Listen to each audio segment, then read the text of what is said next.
Yeah, I saw your thing. I tried to shoot you a text about one of them. I saw. I think it was you to put out something about there was some churches in Maryland looking for something. I Uh-huh. was trying to see if there's actually somebody Okay. I need to might be able to respond. help out. Okay, I need to respond to all those. Mm-mm. Can this rotate? No, that's up and down. No, it don't rotate. Do it like that.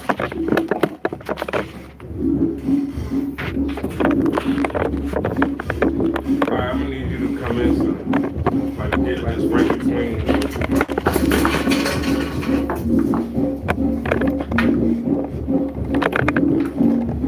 Anika's calling in? Yes.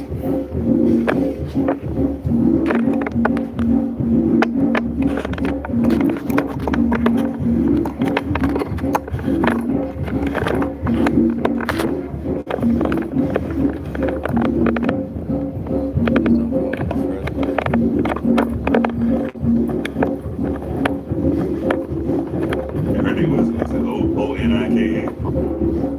Oh, apostrophe Neeka. She's Guyanese. Oh, okay. From Guyana.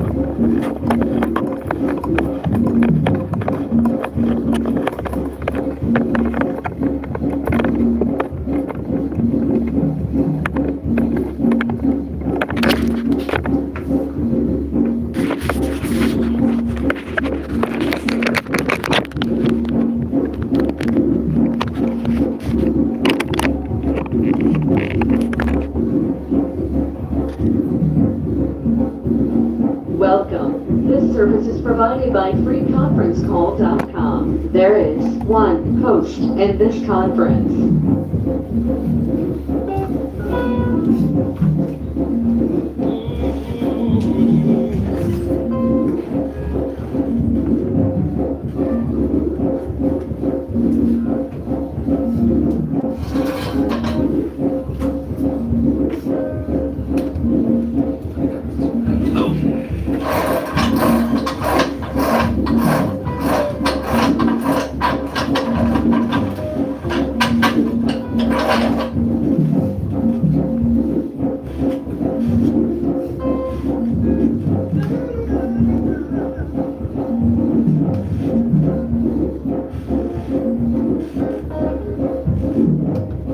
This is brother. This is doctor. That was we're talking to. Yeah, uh-huh.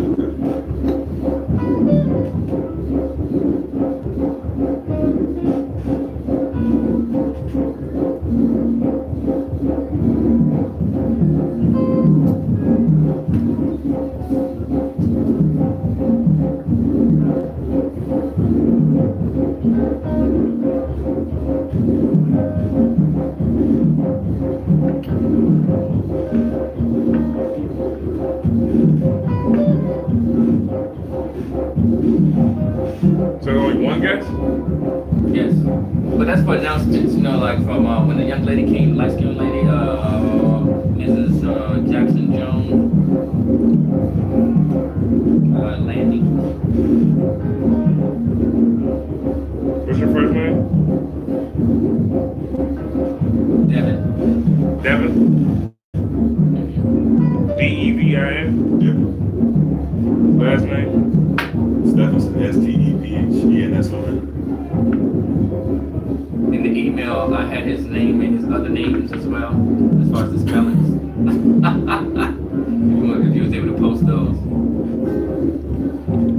Stephen. Yeah.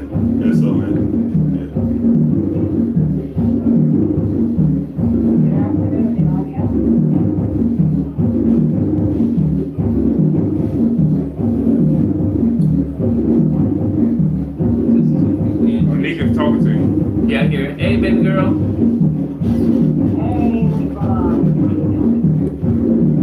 Say that again. What's going on? How are you? Doing good. Can you hear those drums? Dragon B. Huh? What did you say you said? Can you hear any drums in the background? Kind of. Is it like overbearing or you can hear me clearly? I can hear you, but you sound far away. Really? Yes, How about that? I don't same know. difference. It don't matter. It sounds like, you know, when a pregnant woman goes to get her ultrasound. No, I don't know. So no, I'm just joking.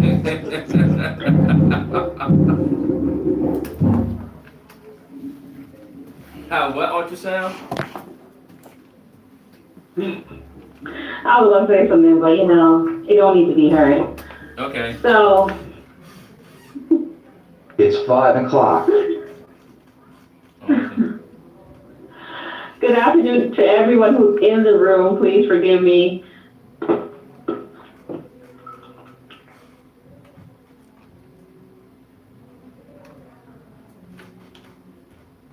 Hello? Hey.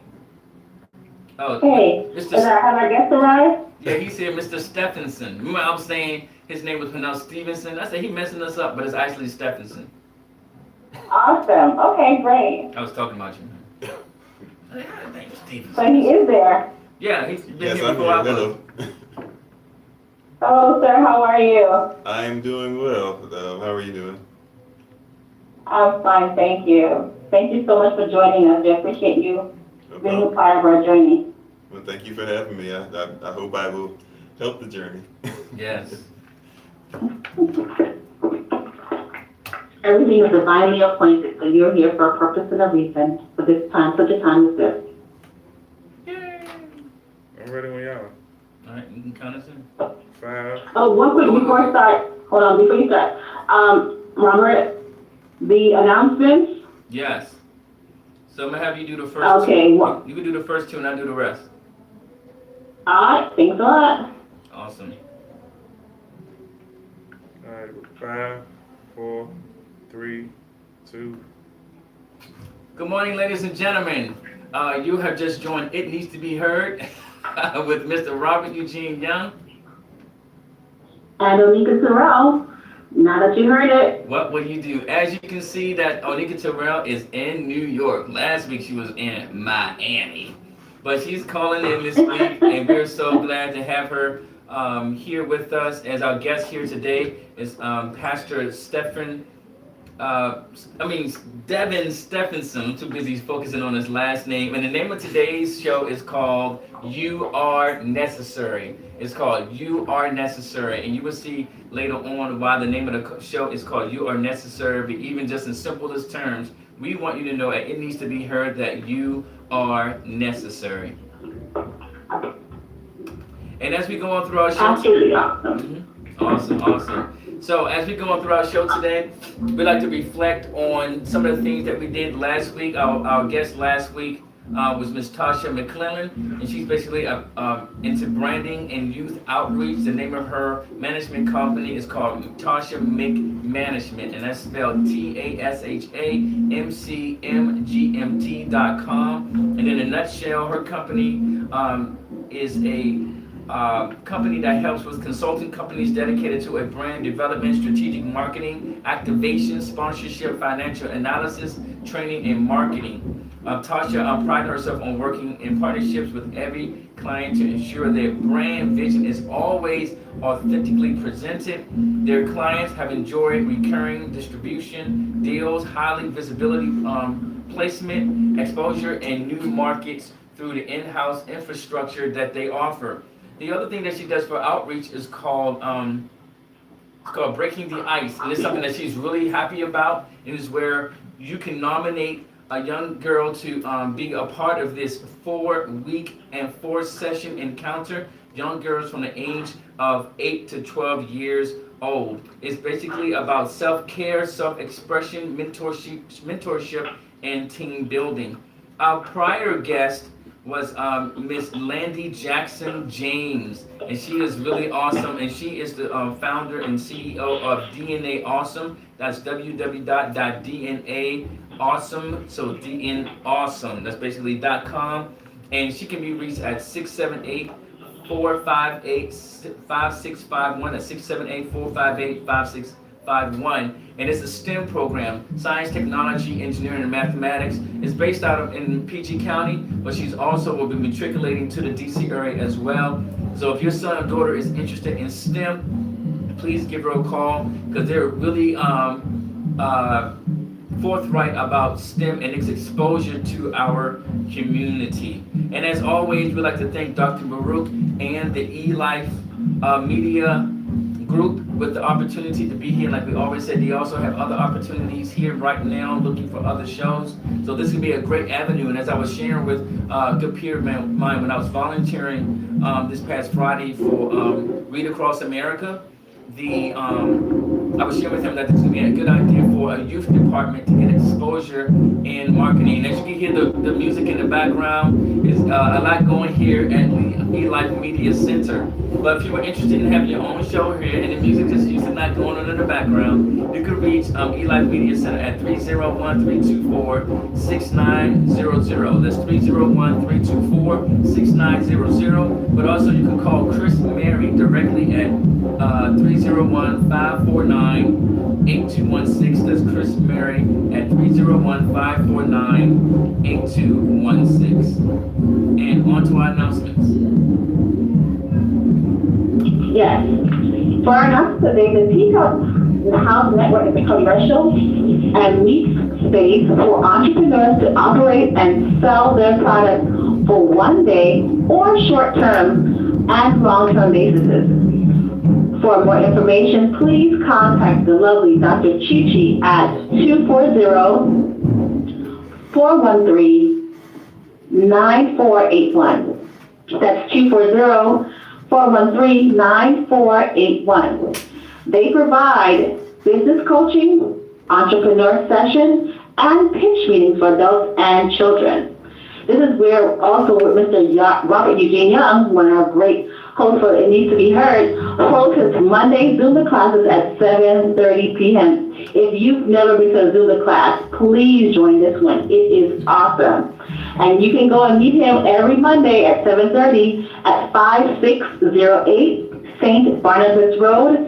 It's in Oxon Hill, Maryland, and the zip code is 20745. So don't forget the Peacock House and calling Dr. Chichi. You won't regret it. Also, for those who would like to support our ministry, our brainchild, our baby, our everything right now, it needs to be heard. So please send mighty love, expression, and affection to our GoFundMe at gofundme.com/it needs to be heard, or you can send that love over to PayPal at it needs to be heard at gmail.com, or through Cash App with the $sign it needs to be heard. Robert and I are also seeing our past first seasons of providing usable information about people and events. And people, our community is benefiting from that. I've been getting a lot of information of people seeing it and sharing and listening. So please, please, feel free to show that love with support, monetary support. Thank you so much. Awesome. And also with our, also further announcements, I've met Mr. Pastor Stephenson at the Empowerment Movement at Bowie State University that was sponsored through by Pastor Ed Olds. And our next announcement is also another young lady named Mickey Sanchez, and basically Baruka Bling, and it can be reached at 443-928-5706. That's 443-928-5706. Her website is paparazziaccessories.com. That's PAPARAZZI accessories.com/Baruka Bling. That's Boruca. It's BORICU Bling, BLING. You can check out her website. She does VIP groups, she does one-on-one sessions, she does house parties, private show messengers, and coming soon, live parties that she will also be sponsoring. And the other announcement is Miss Kimberly. She's actually my secretary's daughter, and she has a business that's in Upper Marlboro. Actually, and it's called Revive Total Image Studios, and she's actually trying to raise money to purchase a sauna to add to her services. She has, as of last week, she had raised $700 so far, and she needs to raise $1,800. And she can be reached at 301-458-6942. That's 301-458-6942. And her establishment is located at 6942 Indian Head Highway, Bryans Road, that's Bryans Road, Maryland 20616. And that's all of our announcements for today. But as I mentioned before, eLife does offer opportunity for you to have shows, and this could be a great way to even expose the youth to doing things in the media. And as always, eLife, it needs to be heard, would like to be a platform for individuals who are doing noteworthy causes, not just nationally, but also internationally. We want to make sure that we provide that source to them. And right now, to the bio, Ms. Terrell. Great. Well, we are honored today to have Pastor Devin W. Stephenson, a.k.a. Kohola Ashe and Zori Kofi Ofori. Was that We're going to right? get to know a little bit more about. You want me to say it again? No, that's good. I didn't try. Yeah, I hope I said it well. I've tried to, tell No, that was good. the greatest pronunciation for people. Yeah, that was Well, good. Pastor Stephenson was born on October 6, 1982, to Warren and Gretchen Stephenson. He went to school mostly in the Washington, D.C. area and has been a community activist since 2005. He is married to the amazing Maya Stephenson on July 19, 2013. He has 5 children and is a pastor and founder of Servants of Christ. Their motto is, they are changing lives, one mind at a time. He's not only a pastor, he's also an author, motivational speaker, life coach, and so much more.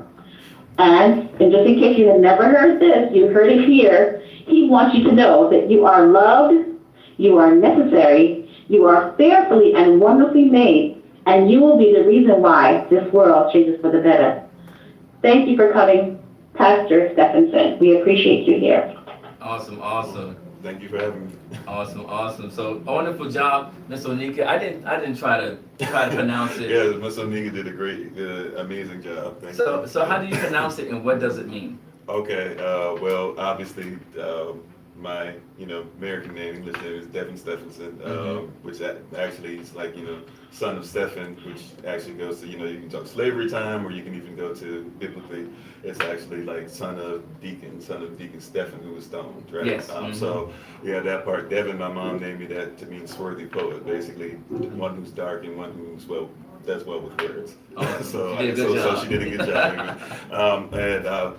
Heleth comes from, it means pastor in Hebrew. So my grandmother on my mother's side is from the tribe of Yehuda, so the tribe of Judah. So Koheleth or Koheleth, it just means pastor, which in the language actually means to assemble. So it's a different thought process behind it. It means to assemble people or things or ideas together as a family, as one body. Awesome. Ashe and Zuri is actually a name given to me by people, and I guess we can call it the Afrocentric community, maybe if that makes some sense to some, but it just basically means I agree with greatness.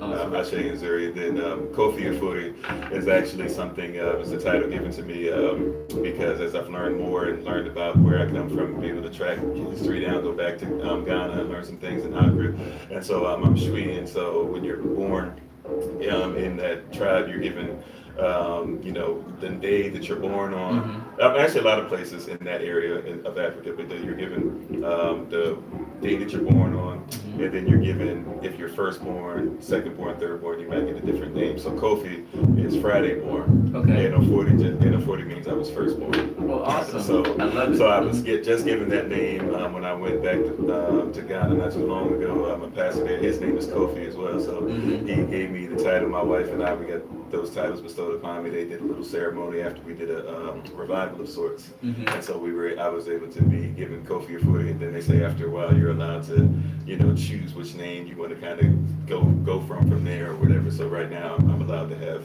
Kofi of 40 for a little while. Oh, that's So awesome. that's why. So depending on where I am, I have different titles. That's why I put them all out in the videos. But if you call me Devin, I don't need to be called Pastor or any of Got that it. like Devin D, Mhm. Kofi, that shit, whatever. Hey you, Absolutely. I'm good. That's beautiful. I really love it.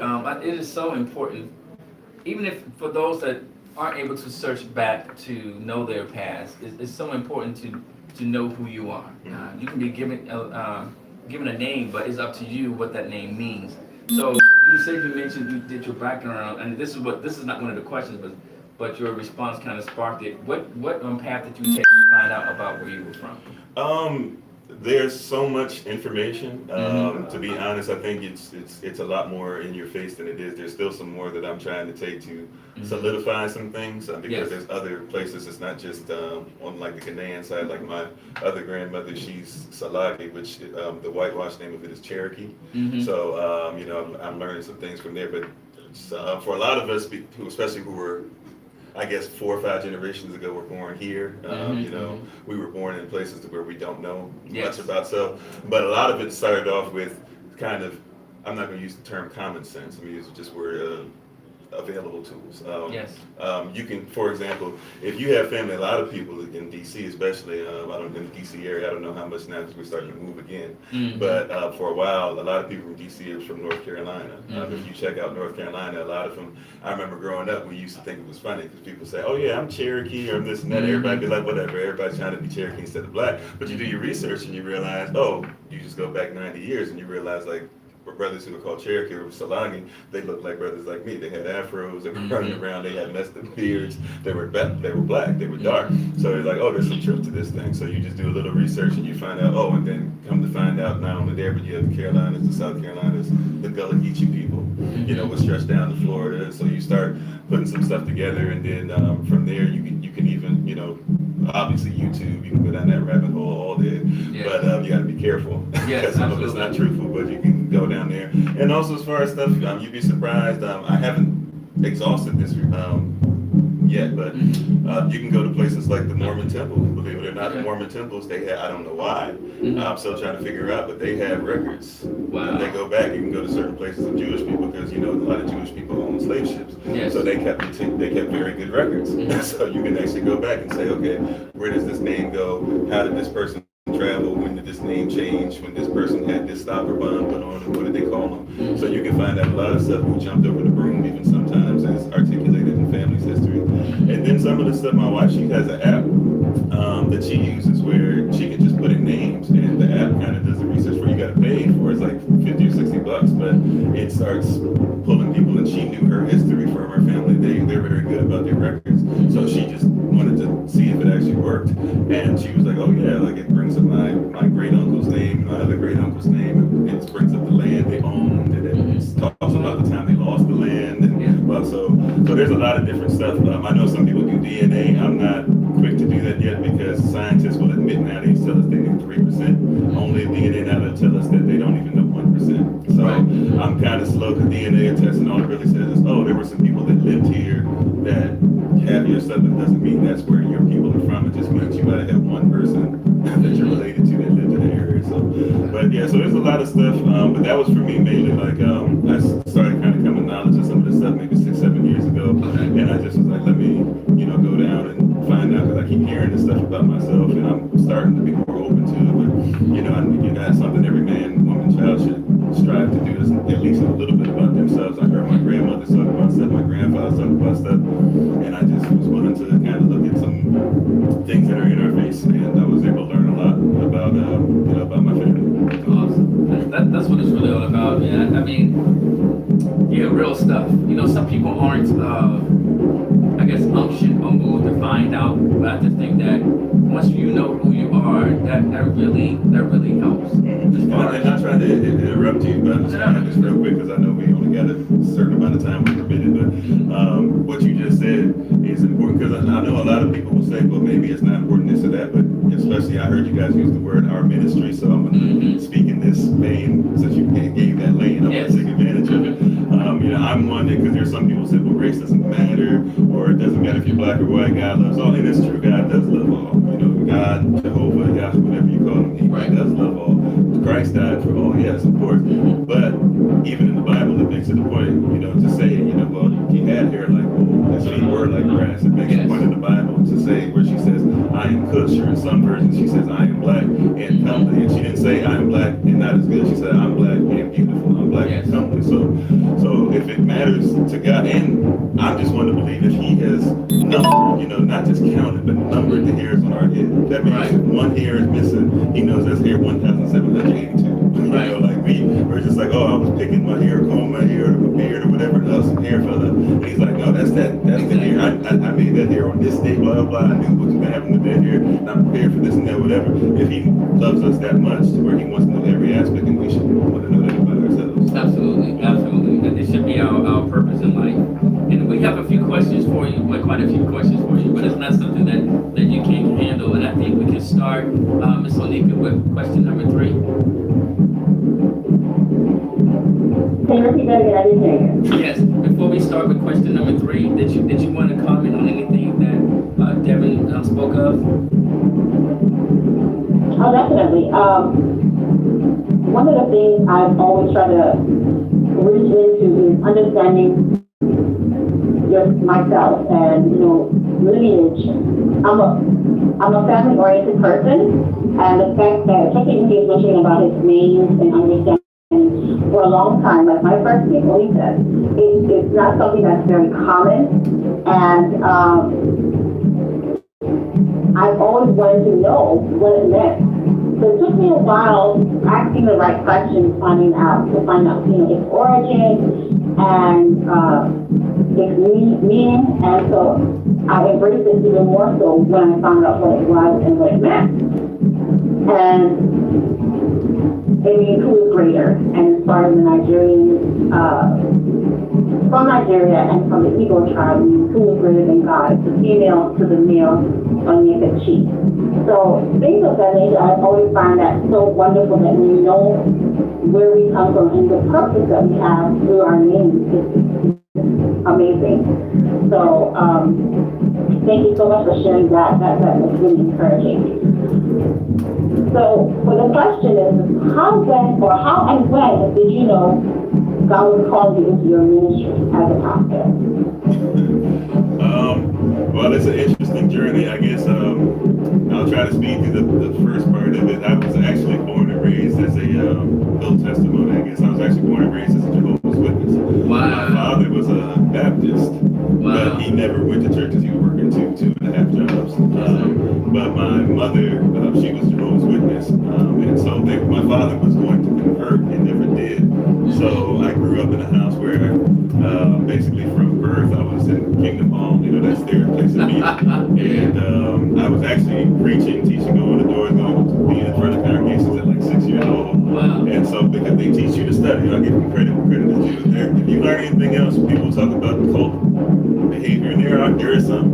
I have to admit, like I was a member, though I know I did some, but they definitely teach you to study. And so I had started having questions, and I started asking people, and my answer was to those questions. Sister Onika was just stuff like, kind of don't ask certain questions. You know, like I started reading, because we had to read different things, read different languages, read different religious beliefs, and read into them. We had them on our bookshelves, and I keep seeing things in our very own Bible, like the Trinity. I keep seeing things, and I'm like, okay, well, you say there's not one, but here it says something else. And when I read it in Hebrew, it says this, and I'm like, well, we don't. So I got to a certain age, and this is actually remarkable of my mother. Yes. Because normally, no matter what you think or say, you kind of stay in, no matter what. Right. But I got to about 12 or 13, and I was wilding out some too. I was acting up. So, but I'm not like perfect in this. I wasn't like just going up bad for the truth. But I was, I started getting into some stuff, hanging with some people, smoking this and that. And but also too, I was getting tired of the religion. And so I asked if I could leave it, and she let me go. She had some other people still come, but before she started getting real sick, and she ended up passing away like right when at the end of my teenage years, but around that my preteen, right after, I can't remember, it's during or right after my preteen years, but sometime around there, she basically said, yeah, go and find truth. So I kind of became agnostic after that. And for me, I still believed it, and I wasn't the agnostic that was leaning towards atheism. I was agnostic more so in the vein of, okay, like I believe that there's a God, but I'm not really tripping over myself to find out who you are right now. Like I heard something about you, I preached it, I believed it. It didn't seem like it was true. I know enough about you to know that there's something, but I'll leave you alone. You leave me alone type thing, as if God acts that way. But you know, that was my understanding in preteen years once again. And then once I got to be about 19 or so, somebody kind of grabbed me by the scruff of my neck because I was really acting up then. And they said, you need to come. I was playing music, so I was just coming like, all right, I'll come play some music, get a little change and go home. That's all it was. And one day I was playing the organ, I think it was, and I started crying. And I didn't understand. So the pastor came and he you know, sneakily took me through, you know, the prayer supplication and stuff, but he explained to me what was going on because I never felt anything. I had head knowledge, but I never, you know, had heart knowledge. So it was like, okay. So, and then from there, just went, you know, over time, I got baptized. And then from there, I accepted the call to preach very hesitantly because I was afraid. I knew enough about what I had done before Jehovah's Witness, where whatever I say, I'm accountable for. Correct. So I was very afraid to preach or speak, but I started teaching Bible study, and from there we actually started it became a nonprofit organization. Service of Christ at first, it was just a nonprofit, and you know, I really didn't start even acting right. I was still teaching right, but I wasn't acting right till I'd say about 2006, and then from there I started getting opportunities to do like interim pastor, assistant pastor, and then one day I was called. You know, it was clear that you know what we were doing because we were already, besides giving out food and clothes and other things, we were already doing like Bible studies, and people were calling in for advice, and I was already leading people. People were calling me pastor, even though I wasn't there. So it was like after a while, it became clear, and I still once again was hesitant because one thing a lot of people do, you know, somebody can say to a lot of people, you look like a pastor. It's like, what does that even mean, you know? But, you know, because you wear a suit and a tie, I guess I never know, like, you know, I understood, and now even more so, jealous, like I was talking about that word earlier, it means one who assembles. Right. Yeah. So it's like, I'm assembling people and I'm asking them to put away childish things, and once they assemble, then I'm responsible for like anything coming out my mouth, anything knowledgeable, anything we do around the world, any money we might receive. Correct. Like I have to be held accountable. Nobody else, even if somebody else does something under me, it's still my fault. So it took a little while, but I finally, I think 2012, I finally said, okay, I'm ready. And in 2013, then we officially, I guess, went into being known as a church, but we're not even a church now. We're just Servants of Christ. If you notice, I don't say Servants of Christ Ministry or church because I don't want to get into that too much on here, but because I would take up time. But you know, like once again, it's even in the Bible we use the word church now, but it really just means assembly. Like our whole thing, we might not have a service every Sunday, but we might have it to where we're going to go out to the metro station, or we're going to go out to eat this week, or 3 times in a week we're going to meet at a nursing home, a place for children, and we're going to give out food and we'll preach at the same time. But you know, we do a lot on social media as well. So you know, it's not church in the traditional sense. And I know everybody says that, but I mean, I tried to do it the traditional way, and we failed miserably. And Yahweh, God, he came to me and made it very clear that's not what I had called you to do in the first place. So now we're doing what he's telling us to do. And as I was saying before, you know that, or you said it. I'm sorry, Miss Onika. There you go. Said it. Sister Onika said it. They're changing lives one mind at a time. There you go. That's a personal motto, but it's also our motto. That's not our yearly thing. Every day we're trying to change lives one mind at a time. And so. Yeah, without going too much further, I was for a while, so that's, you know, that has to do with the calling, I guess. That's perfectly fine. I'm gonna hold my comment. Onika, did you have any comments on what Devin shared with us? No, that was great information. My comment is this. Okay. Because being called is serious. Yes. And anyone who have come to me and said he was called, I'm like, okay. And you're not afraid? you think there's something like you about to bounce into because you went to seminar. You're like, nope, that don't mean anything. Study is fine, but the call is serious, and it's so serious because when you speak, even though people should not reverence you, they should reverence what you're saying and therefore glorify the Creator. Like you say, about whatever name it might be, okay? But the Creator. I'm not saying other religions. I'm talking about the faith that we're speaking, but the name of the Messiah goes by many names, depending on who you're speaking to. But what I'm saying is, the first thing I asked them, what's your vision for the people? Because if you don't have a vision, I'm personally going to question your call, because you got to have something intact. So I'm very happy that you accepted it, and you also have an unorthodox way of ministering. Like you say, you're not in the facility every week. You go out but still hold the service and understand that it's a gap. And I'm not even saying that's not necessary too, because as I was talking, as we were talking about before we started, I mean, I came from that this morning. Exactly. So it's not that it's not necessary. I just know, and there's some people who will come and will say, oh, I heard you talking to so-and-so, where is your church located and can I come? And I'll talk to them, and talking to them, I'll find out sometimes, I'll say, you might not want to come here, because some people, I'm not saying that's what they want, that's what they need. However, the Lord works with them, it's fine. But, I'm not one to where, like if you come in and you're looking for praise and worship for an hour, you may or may not get that. I'm not saying we won't give it to you every once in a while, but that's not, we're very much so, once again, changing lives one mind at a time. If we can change, if it's like anything in life, if you change the mindset of somebody, you change the way they think. And quick example, right? Like when we were raised and we went to school, how many continents were we told that there were on the earth? Correct. We were told there were 7. Correct. Right? So we saw the world split up into 7 ways. And that has a lot to do with how you see yourself or how you see your brother, because we're 7 different continents off the bat division, right? The reality is though, if I start looking at it just quickly, like, and this isn't even what people would say is spiritual, but it helps with your spiritual stuff, because you have 2 prisms. You got a physical prism you see, you got your soul in the middle, but then on the other side is the spiritual prism. They both feed your soul, right? So a lot of people will go through stuff where they say, there's 7 continents, but watch, it splits you up already, and it messes you up. Now, we were raised with a different map. I think they're starting to change it now.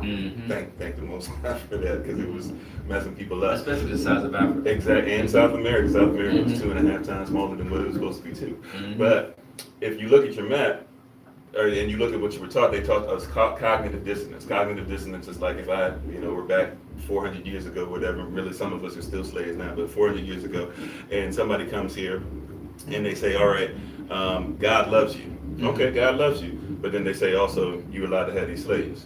You have 2 different mindsets, right? Both conflict against each other. That's called cognitive dissonance. But how do I fix it? I have to start lying to be able to tell myself that both are okay. Because really, both can't be. God loves you and he loves everybody, and God says love.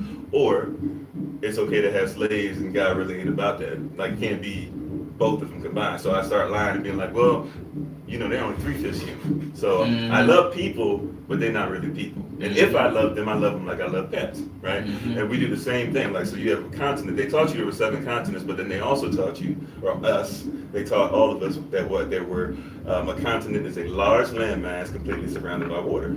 Well, that means that North America and South America can't be 2 continents. They can only be 1. They're connected. Correct. That means that Africa, Europe, and Asia can't be 3 continents. They can only be 1. They're all connected. Correct. And so right there, we're going from 7 to 4.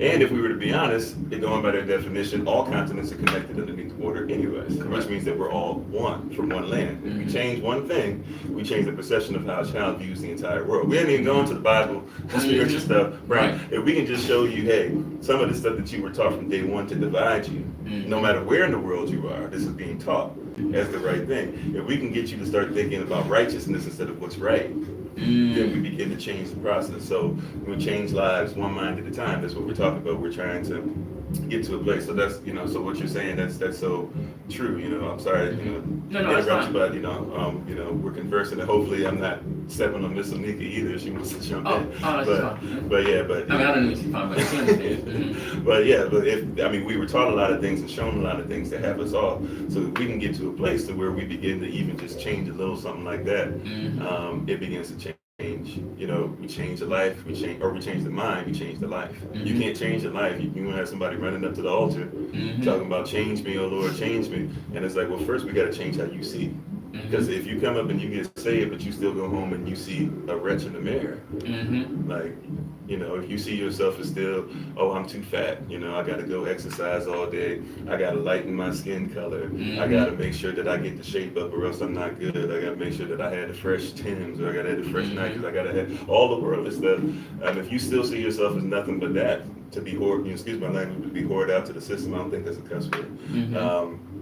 You know, if that's how you see yourself, then you're doomed to be what you see. Regardless of how much spirituality, no matter how much copping you have, no matter how much foot stomping you have, if you can't get past how you see yourself, then all you are is, what's that old saying? You go down a wet death when you can, or you went down a dry death when you came up a wet death when you got baptized. It's the same thing. You went into church seeing yourself negative, and you came out of church seeing yourself negative. Only difference is you got your dance on. That's true. And having said that, you're very clear on what you're saying. I mean, at least to me, and that's what the object is, to be clear. And your vision is clear as far as what the church does.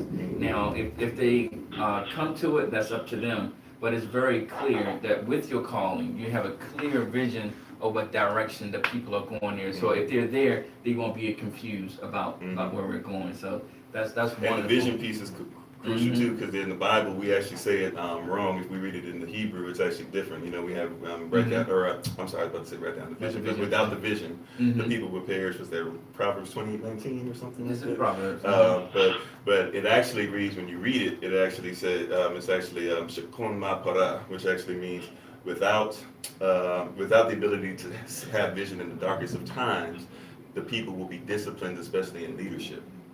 Totally different thing. And not only it says they'll be loose in their discipline. Wow. They'll be loose in their discipline, especially, and it especially pertains to leadership. So when you read it, it's actually not, now in the English they say you will perish because that is a result of you being loose in your discipline. But really it's saying the undisciplined person, the undisciplined mind, right? Changing life or lives one mind at a time. If the mind is undisciplined, then everything around you becomes loose. If everything becomes too loose, you die. And discipline is one of the, I believe, is the most important thing in life. Because discipline is not just spiritually, it's financially, it's with your health, it's with how we treat one another as well. Miss Onika. Yes. Yes, I told you this man can talk. He be dropping it, don't he?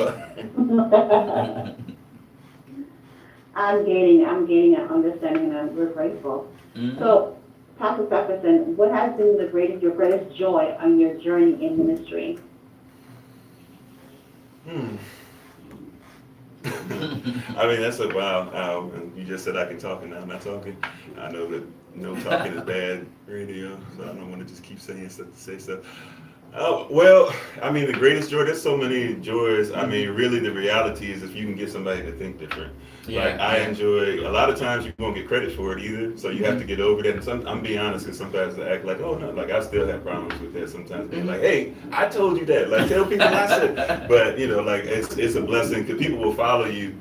And so there have been people who they've started their own, you know, Facebook pages. Now they might not be, and I'm not huge, you know, we got like, if you add all our stuff together, maybe on social media, maybe like 22,000 or so people that watch us or something, which is okay, but it's not, you know, I'm not anywhere close to the big names, which doesn't matter.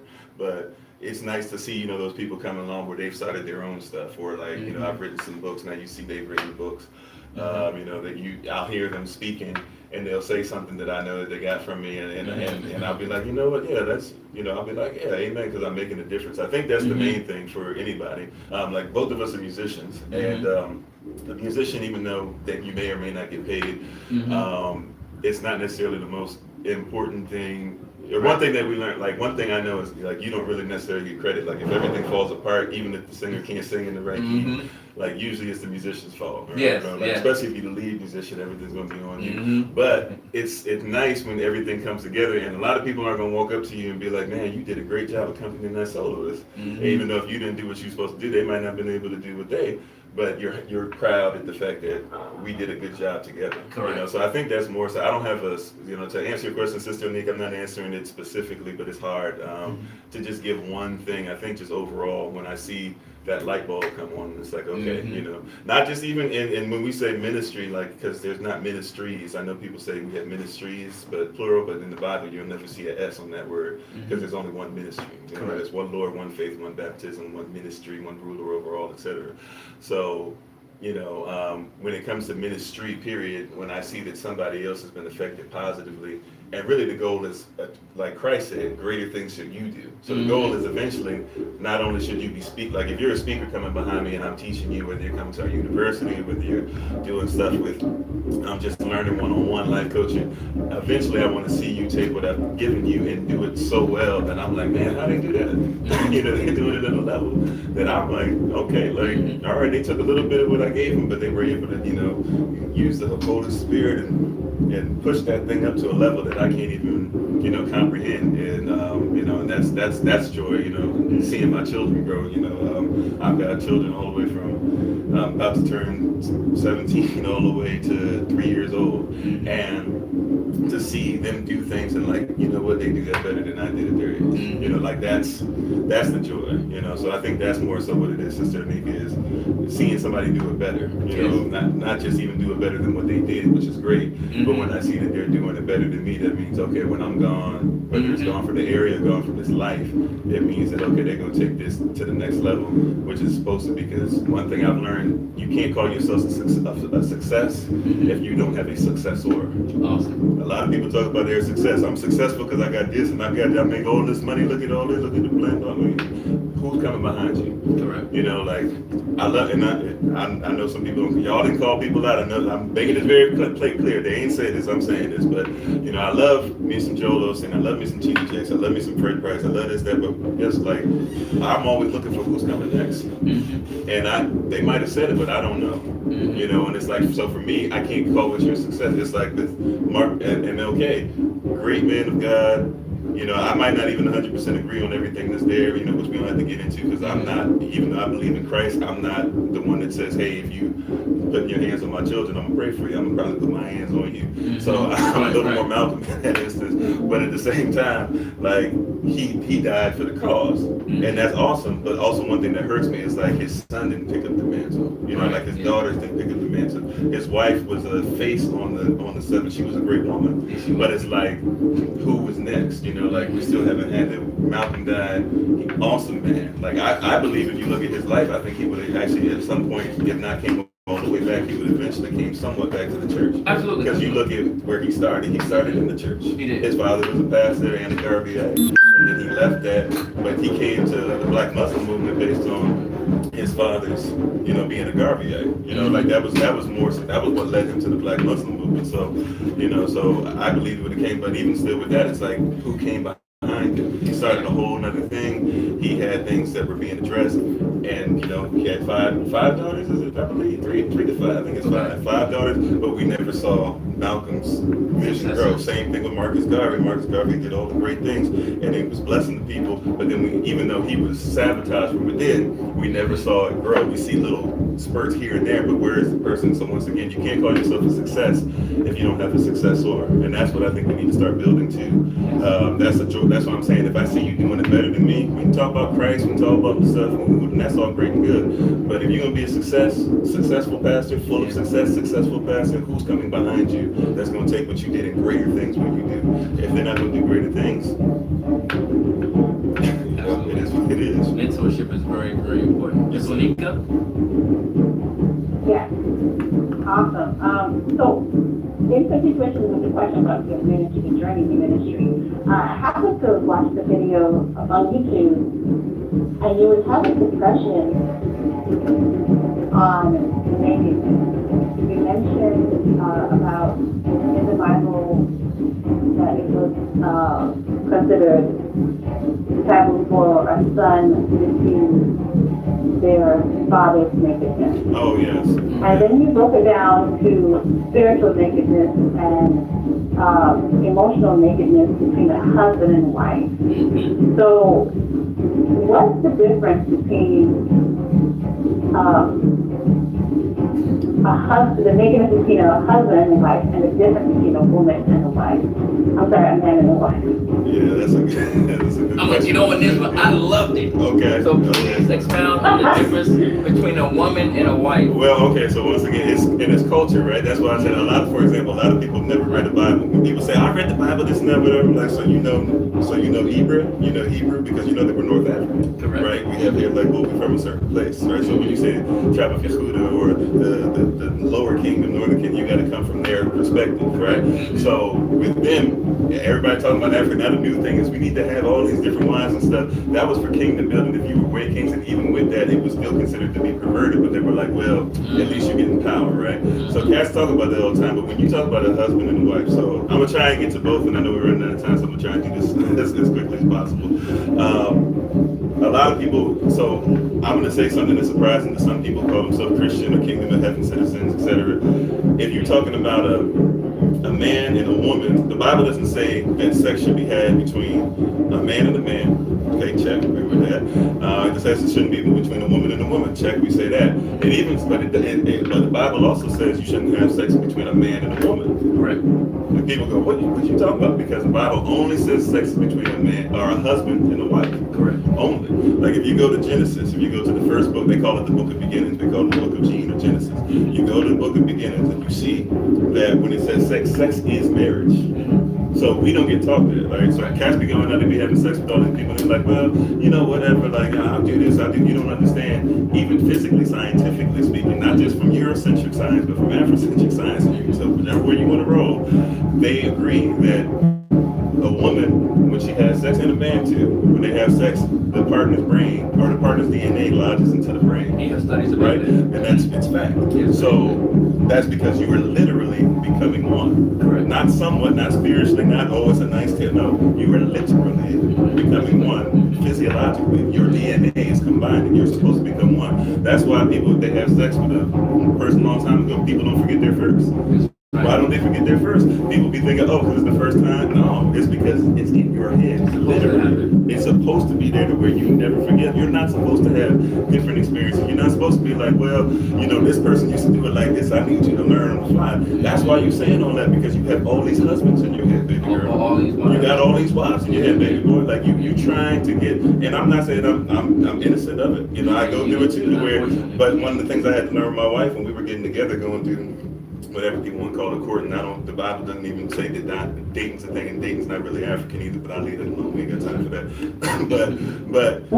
but when people talk about courting and dating, in the Bible, it basically, you know, it says that first that you should be trained to be a wife first.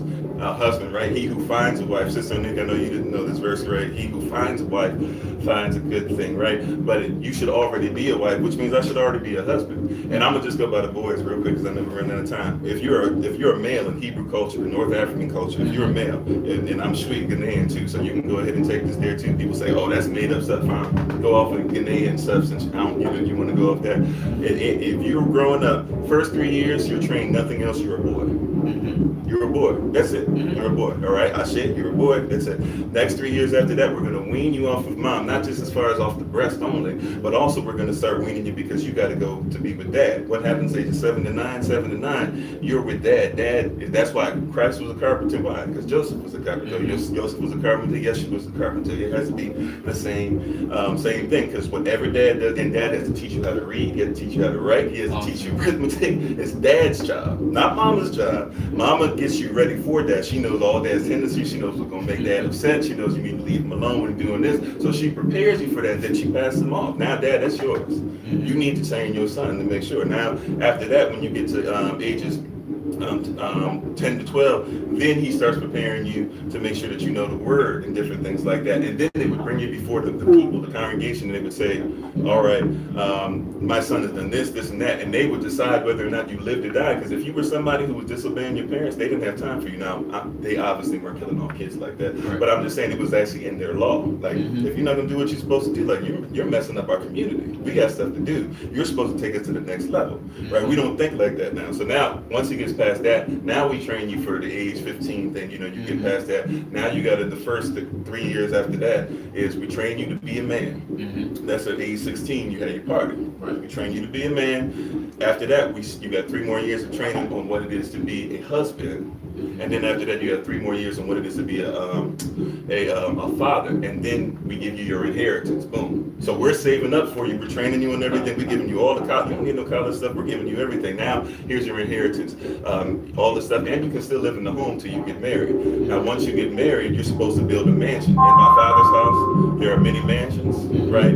The word mansion is different. We think mansion is a big house. The word mansion to us is an atom, right? So once my son gets to a certain age, he's gonna come and I'm gonna say, okay, take that part of the land right there. You need to add on to what we already had, right? Don't take the money and move to another land. You need to add on to what we already have so we can keep the money in our neighborhood, in our community. That's why we're going and buying land. I told you, a lot of people are building churches. We're buying land. We're building. We're getting food. We're getting stuff because my family first needs to expand, and then some other cats, if you go about the same business, they're making sure that we grow.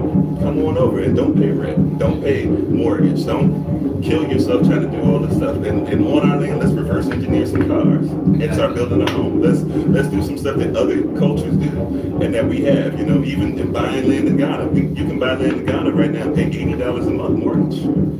But people are like, well, I'm not gonna go over there. You should do that right now. And start building your land over here and over there. If something happens in America, you got to pick up and go. You already got a spot. We gotta talk, man. You see, yeah. Hit me on the difference quickly about the wife, So, the wife and the husband. I mean, the difference between the wife and the woman. Yeah, so How a man be open to the wife, but not. Well, because a woman is different too. Because once again, when we talk about man, we think of a male. Because once again, we don't think like as Christ even said this. He said, "There's in heaven in the spirit, there's no such thing as male and female."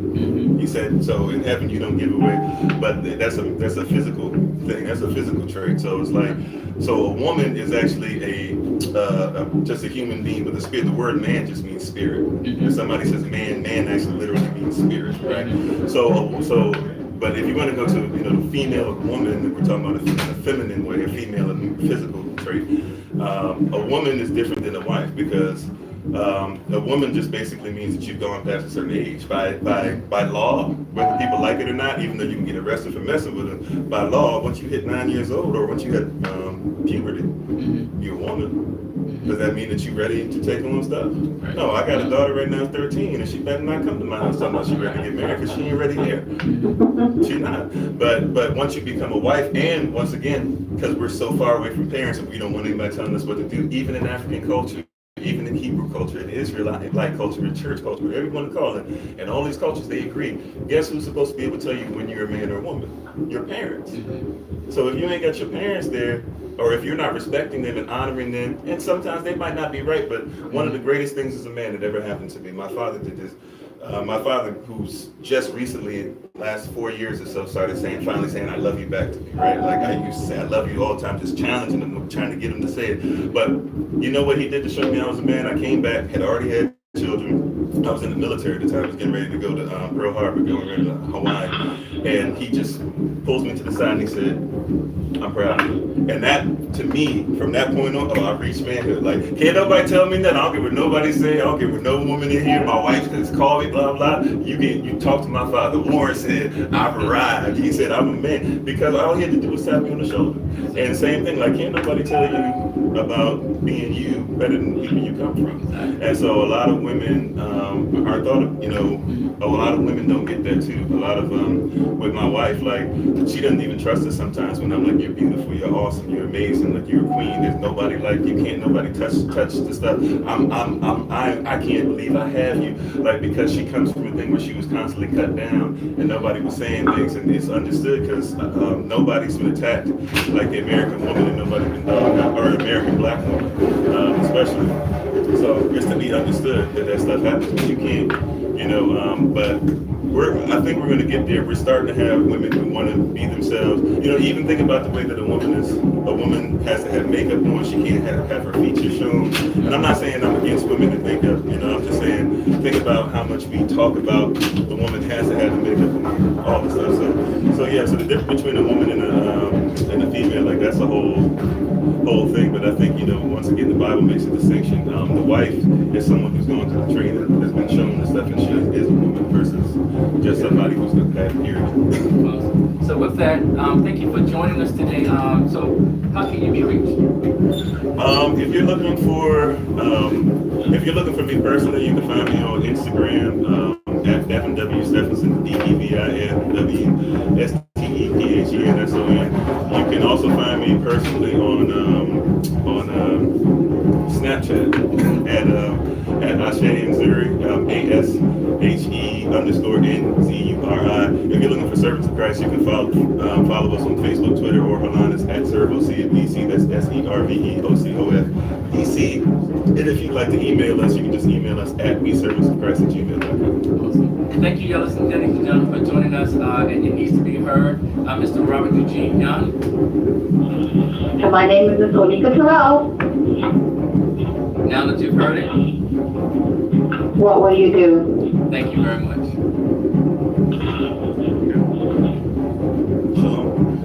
Yes, sir. Okay, get you back, man. Let me see.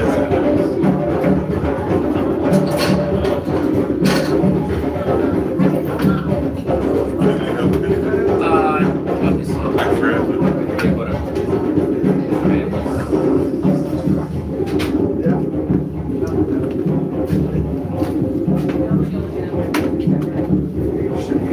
Okay, gentlemen. All right, girl. I'll be talking to you, okay? All right, talk to you soon. Take care. Thank you so much once again, Pastor Stephenson. We really appreciate it. Okay. Hey, I had a little research. I could probably.